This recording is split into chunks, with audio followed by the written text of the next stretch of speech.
May 13th, 2025, history was made as US President Donald Trump touched down in Doha to a lavish display of Qatari tradition and power, marking the second leg of his Gulf tour and the first time a United States president has made an official state visit to the Gulf country. But this wasn't just any diplomatic visit. This was the moment the world witnessed a geopolitical power move that will echo for decades. As Air Force One pierced through the Qatari skies, it was flanked by a squadron of fighter jets, a thunderous escort into one of the world's wealthiest nations. On board, President Donald Trump watched the spectacle unfold, staring out the window in awe. Awaiting him at the tarmac was Emir Tamim bin Hamad Al Thani. The two leaders strode down a red carpet, rolled out beneath Qatar's blazing desert sun and more, and later toured the city in a golf cart. But the real headline, a staggering $1.2 trillion deal between the US and Qatar, clinched within hours of Trump's arrival.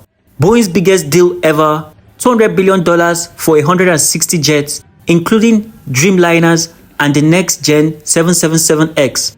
Over 1 million American jobs supported, with Qatar becoming the largest customer in Boeing's wide-body history. But aviation was just the beginning.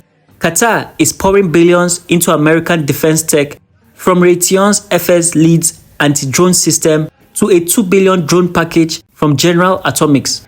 And it doesn't stop there. A $38 billion security roadmap, MC Diamond's LNG expansion, and even a $1 billion venture into quantum technology with Quantinuum. And perhaps the most jaw-dropping moment, Qatar offered President Trump a fully customized Boeing 747-8 jet, valued at over $400 million, as a potential replacement for Air Force One. Let that sink in.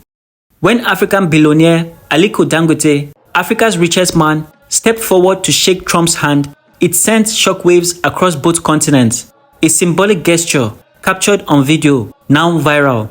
And who could forget the tea moment? Trump was offered traditional tea and politely skipped drinking it. Social media had a field day. This wasn't just diplomacy, it was theater, strategy, business, and branding, all in one day.